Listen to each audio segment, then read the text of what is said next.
ಚಿತ್ರತಂಡದಲ್ಲಿ first ನಂತರ ಮಾತಾಡಿದ್ದು ಬಹುಶಃ ನಾಗೇಶ್. ಈ ಥರದ್ದು ಒಂದು ರೋಲ್ ಇದೆ, ನೀವು ಒಂದು ಆ್ಯಕ್ಟ್ ಮಾಡಬೇಕು. ಓಕೆ. ಯಾಕಂದರೆ ಸಾಕಷ್ಟು ಜನ ಹತ್ರ ಕಾಲ್ ಮಾಡಿ ನನಗೆ ಆಮೇಲೆ ಅದು ಕ್ಯಾನ್ಸಲ್ ಆಗಿರುತ್ತೆ ಅಥವಾ somehow it gets cancelled or changed. But finally ಅವ್ರು ನನಗೆ ಹೇಳಿದಾಗ ಭಾಳ ಮುಖ್ಯವಾದ ವಿಷಯ ಏನಾಗಿತ್ತು ಅಂತಂದರೆ ಇಸ್ಲಾ ಇದನ್ನು ಡೈರೆಕ್ಟ್ ಮಾಡ್ತಾನೆ ಅಂತ. ಹೋಗು ಬಾ ಅಂತಲೇ ಹೇಳ್ಬೇಕು, because we know it's other for such long time. ಇಸ್ಲಾ ಆ್ಯಸ್ ಅ ಆ್ಯಕ್ಟರ್ ಸಹ ಸ್ಟೇಜಲ್ಲಿ ನೋಡಿರೋಳು ನಾನು. ಒಬ್ಬ ನಿರ್ದೇಶಕನಾಗಿ, ಒಬ್ಬ ಟೆಕ್ನಿಷಿಯನ್ ಆಗಿ ಹಲವು ರೀತಿಯಲ್ಲಿ ಯಂಗ್ ಏಜಲ್ಲಿ ಅವನನ್ನು ನಾನು ನೋಡಿರೋದು.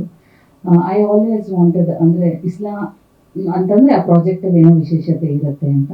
ಹಾಗಾಗಿ I said yes, I will do this character ಅಂತ. ಚಲನಚಿತ್ರದ ಒಂದು ಶೂಟಿಂಗಿಗೆ ಬಂದಿದ್ದ ದಿನ ನನಗಾಗಿದ್ದೇನು ಅಂತಂದರೆ, ಲಾಸ್ಟ್ ಸೀನ್ ಎತ್ಕೋತಾನೆ ಫಿಲ್ಮ್ದು ಲಾಸ್ಟ್ ಸೀನ್ ನನಗೆ ನರೇಟ್ ಮಾಡಿಬಿಟ್ಟು ನೆಕ್ಸ್ಟ್ ಡೇ ಆ್ಯಕ್ಟ್ ಮಾಡಬೇಕು ಅಂದರು. It was like clueless.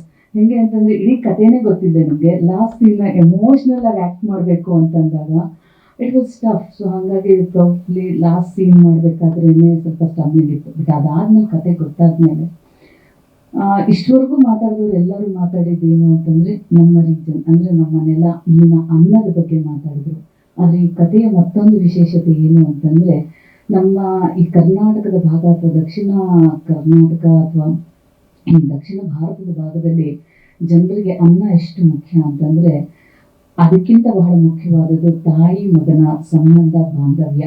So ಒಂದು ಕಡೆ ಕತೆ ಅನ್ನ ಮತ್ತು ಹಸಿವಿನ ಕಡೆ ಹೋದರೆ, ಮತ್ತೊಂದು ಕಡೆ ತಾಯಿ ಮಗನ ಬಾಂಧವ್ಯ ಸಂಬಂಧದ ಕಡೆ ಬೆಸ್ಕೊಳ್ಳೋ ಅಂಥ ಕತೆ, ವಿಚ್ ಈಸ್ ವೆರಿ ವಾರ್ಮ್ ಅಂತ ಎಲ್ಲರಿಗೂ ಇಷ್ಟ ಆಗುವಂಥದ್ದು. ಇಂಥ ನೂರಾರು ಕತೆಗಳು ಬಂದಿದ್ರು, ಇದು ವಿಶಿಷ್ಟವಾಗಿದೆ.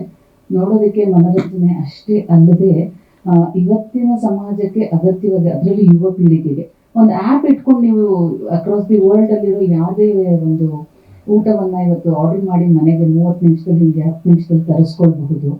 ಆದರೆ ಅಮ್ಮ ಮಾಡಿ ಬಡಿಸೋವಂಥ ಅನ್ನ ಸಾರು ಇದೆಯಲ್ಲ, ಅದರ taste can never be match to anything.